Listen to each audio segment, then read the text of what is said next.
Meanwhile, police in Hamilton, Ontario, investigating a weird, surprising crime spree last night. Adrienne, you're digging into this one.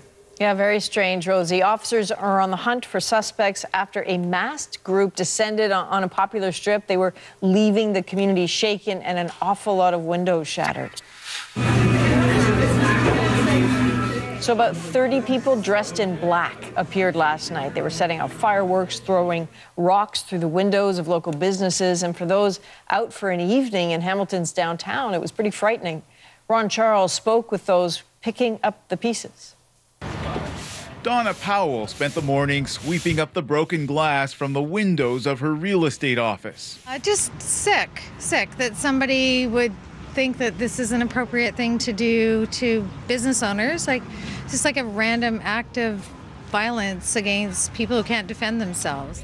Almost all of the windows at this newly opened donut shop were also broken, leaving the owners wondering why them. I don't know if this was an anarchist group. I don't know who they were.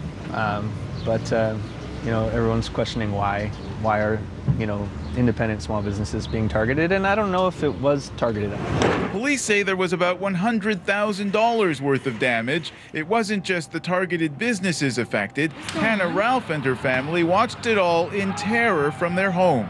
My brother, who's 5, was running around the house, terrified. He was crying.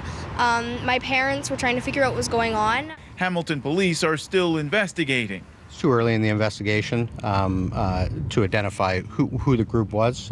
We do know that there was an anarchist book fair going on in Hamilton at Westdale High School over the weekend, so we are investigating to see if there's any potential links to any people attending that. The group's banner with the anarchist slogan, "We are the ungovernable," seems to have been used at a previous protest in Hamilton. It's identical to one carried at this anti-police brutality protest 4 years ago, which also included masked demonstrators and fireworks, but no broken windows.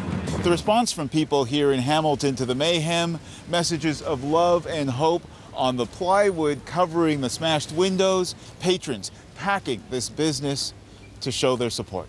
Hamilton is very supportive of all of our great streets and restaurants and bars. The flourishing bars and restaurants that are happening in Hamilton we're very proud of, and so we want that to continue, and I know Hamiltonians will continue to support them. But not everyone has been happy with the rapidly flourishing city west of Toronto. There are activists who call it gentrification, responsible for rising rents and pushing people out. Ron Charles, CBC News, Hamilton. And some self-described anarchists have targeted what they see as gentrification in Hamilton before. Last summer, a few local businesses and a condo development had windows smashed or, weirdly, locks glued. An anonymous post on an anarchist site said the attacks reminded profiteers and boosters of gentrification that their presence was unwelcome.